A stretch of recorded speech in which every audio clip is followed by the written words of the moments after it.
जय श्री कृष्णा।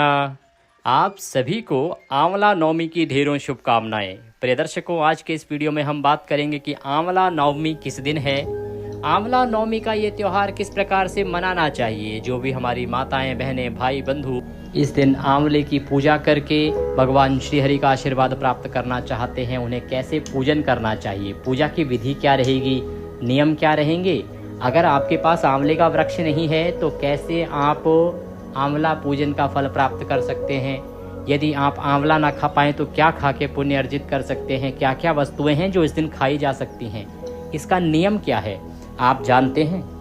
आंवला नवमी के दिन केवल एक कर्म से आप अपने पितरों को तृप्त कर सकते हैं, उनको अनंत सुख दे सकते हैं।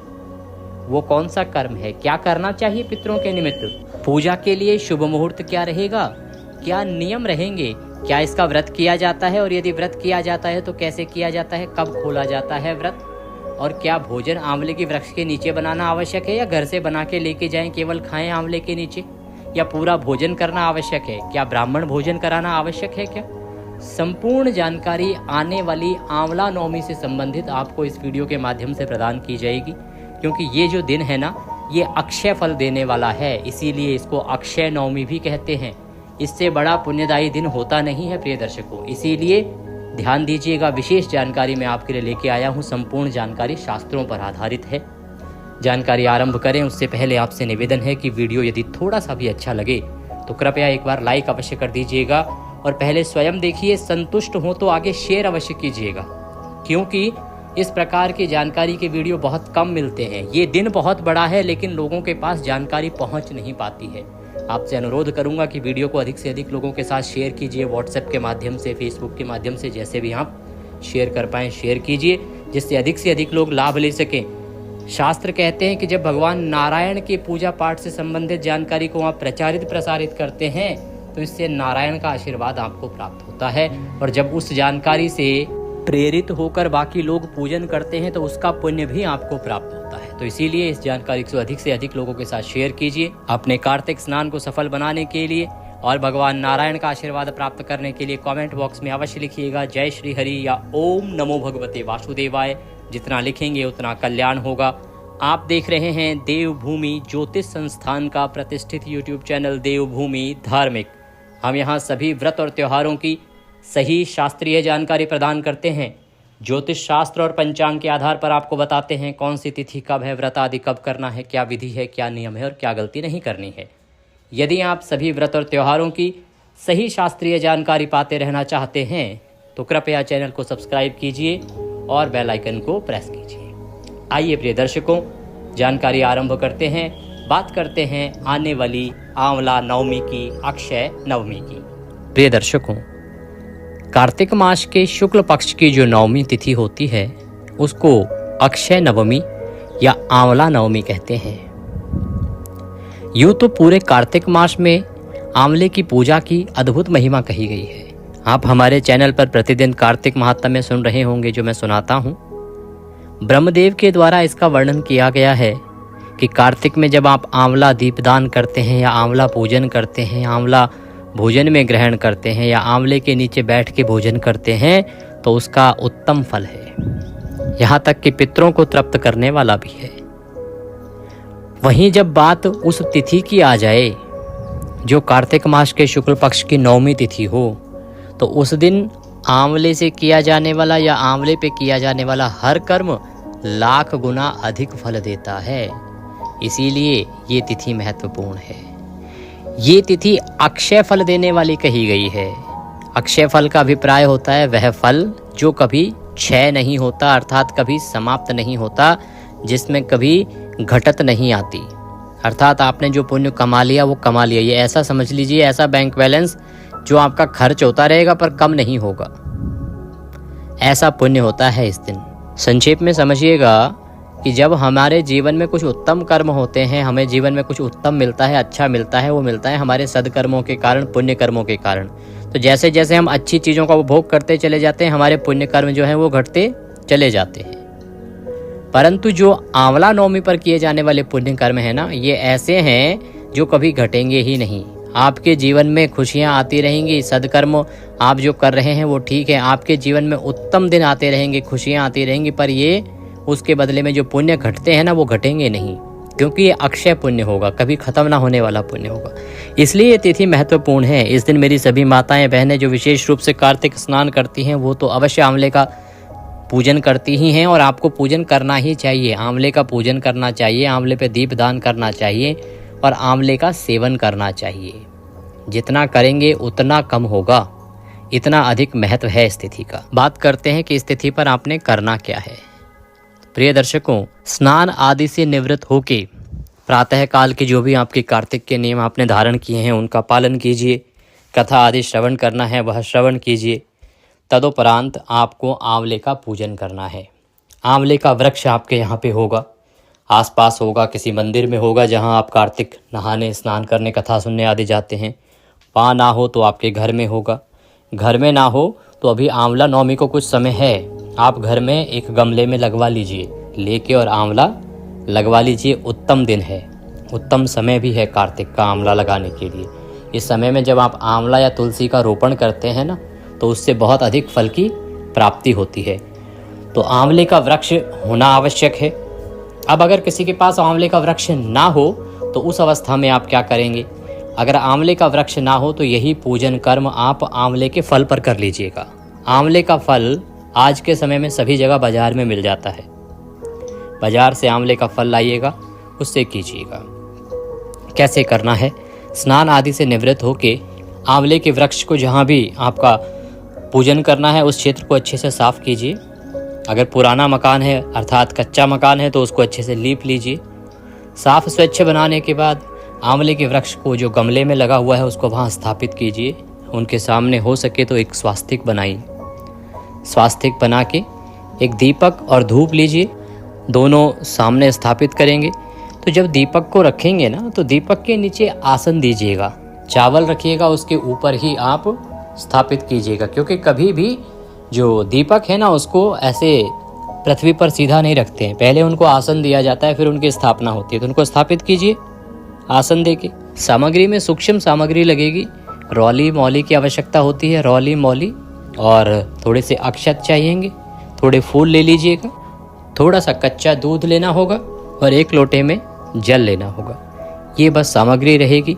आप आंवले को अर्पित करने के लिए वस्त्र के रूप में कोई लाल या पीला कपड़ा ला सकती हैं, अन्यथा आप मौली का प्रयोग भी कर सकती हैं। ये सारी सामग्री एकत्र कर लीजिए, आसन लगा के बैठ जाइए। जो लोटा है ना तांबे का उसमें पहले गंगा जल भरिएगा थोड़ा सा, फिर शुद्ध जल भरिएगा। अब आप एक फूल के माध्यम से सभी स्थान पर जहां आप बैठकर पूजन कर रहे हैं और जो सामग्री आपने रखी है प्लेट में सजा के उस सभी पर जल के छींटे दीजिए। स्थान का शुद्ध करना और सामग्री को पवित्र करना आवश्यक होता है। ओम पवित्रो पवित्रवांग सर्वांग वस्तांगतो पेवां यह स्वरेत पुंडरीकाक्षं सवयंतरः शुचिः ओम पुनातु ओम पुनातु ओम पुनातु ओम। इस प्रकार से इस जल से आपने स्थान को शुद्ध किया, सामग्री को पवित्र किया। सामग्री और स्थान को शुद्ध करने के बाद अब हम पूजन आरंभ करेंगे। अपने सीधे हाथ पे जल लीजिए और हाथ धो लीजिए। हस्तो प्रक्षालनम, हाथ धो के धूप प्रज्वलित कीजिए, दीप को भी जला लीजिए। संकल्प कीजिए। शास्त्रीय विधि बता देता हूँ, सामान्य विधि भी बता देता हूँ। संकल्प करने के लिए सीधे हाथ पे अक्षत लीजिए, पुष्प लीजिए, दक्षिणा के रूप में 1 रुपये का सिक्का कम से कम रखिए।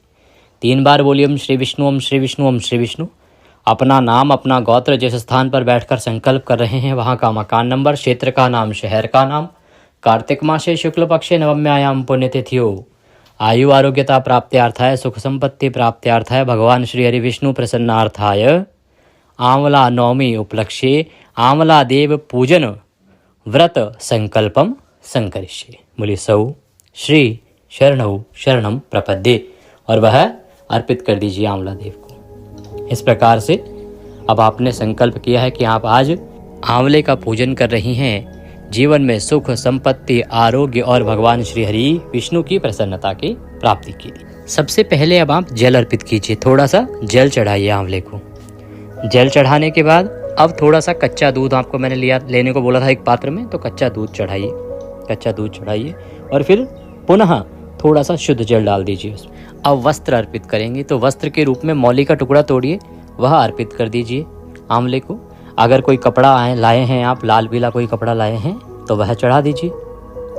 वस्त्र के बाद तिलक किया जाता है। तिलक करेंगे तो आंवले को ना आज के दिन क्या है 108 का बड़ा विधान है और बड़ा महत्व है। तो 8 बिंदियां लगाइए तिलक के रूप में। आप आंवले की डंडी पे लगा सकते हैं, आंवले का जो वृक्ष है उस पे 8 बिंदियां लगाइए, रौले कुमकुम आदि से तिलक कीजिए।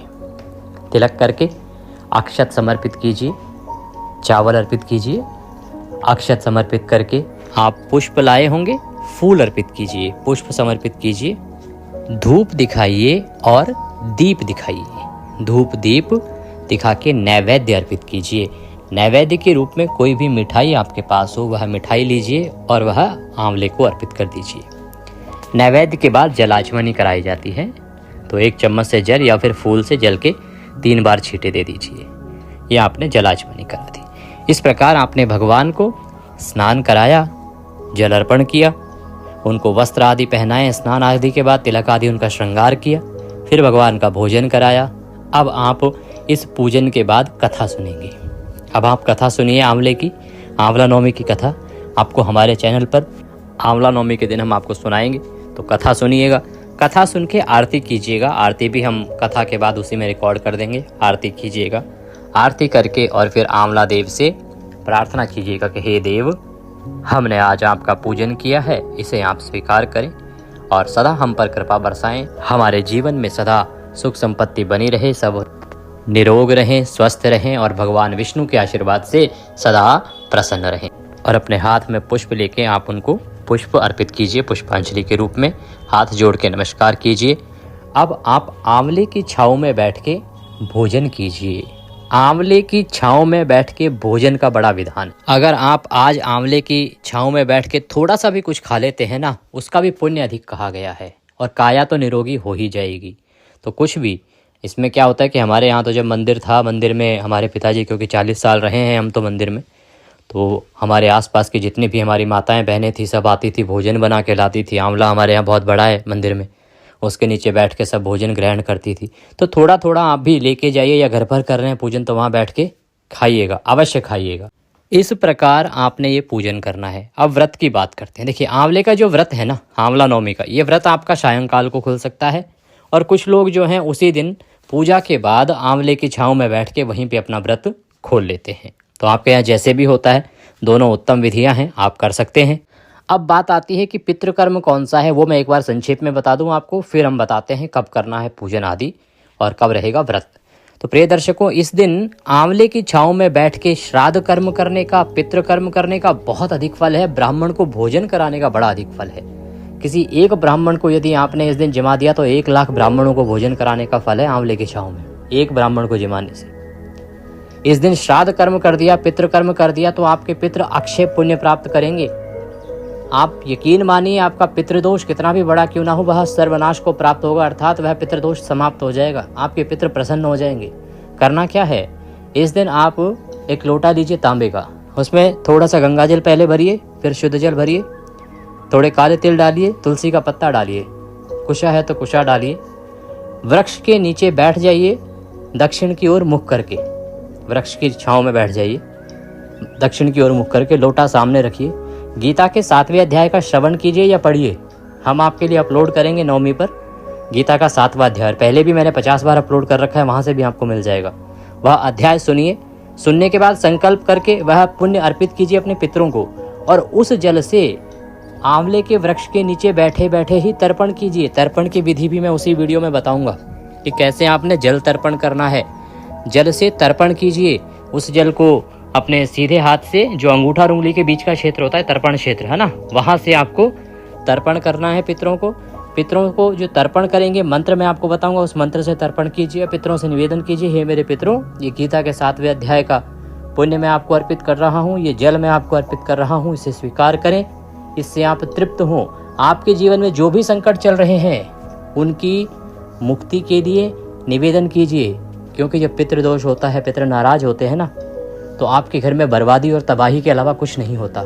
जैसे आर्थिक परेशानियाँ, व्यापार चल नहीं रहा होता है, नौकरी लगती है तो छूट जाती है, नौकरी नहीं होती है, नौकरी के अलावा मानसिक हालात खराब रहते हैं, लड़ाई झगड़े चलते हैं, पति पत्नी के बीच में कलह कलेश, परिवार टूट जाते हैं, संतान तक उत्पन्न होनी बंद हो जाती है, वंश वृद्धि रुक जाती है।